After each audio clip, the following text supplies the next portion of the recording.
তারপরে সমস্যা হয়, কি সমস্যা হয়? বই খাতা পেন চুরি হয়, তাহলে সেই সমস্যাটা সমাধান করতে হবে, তাহলে সেই দক্ষতাটা তোমাকে অর্জন করতে হবে।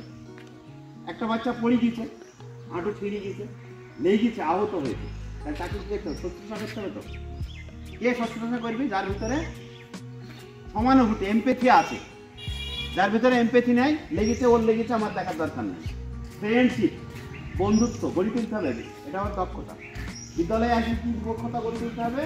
ফ্রেন্ডশিপ, বন্ধুত্ব, পরস্পরের কি বন্ধু। তাহলে বন্ধুর জন্য কি এমপ্যাথি দেখাবে, এমপ্যাথি। সে পড়ে গেলে, তার লাগিলে, তার যতটুকু লাগে মনে মনে সে সেইভাবে দুঃখ প্রকাশ করবে যে তার লেগেছে, দুজন মারামারি করছে, তাহলে সেটা আমার কি হবে? সহানুভূতি, এমপ্যাথি দেখাতে হবে। তো মানবটা সাহায্য হবে, তো সাধারণ পরে সেটা সমস্যা সমাধান করতে হবে। এইগুলো হচ্ছে আমাদের স্কুলে আসার পরে শুধু লেখা এবং পড়া, এই দক্ষতা অর্জনের পাশাপাশি আমাদের সামুদায়িক জীবন, আমাদের জীবনে চলার জন্যে কিছু কিছু স্কিল বা বিদ্যালয়ে এসে প্রাপ্ত করতে হবে।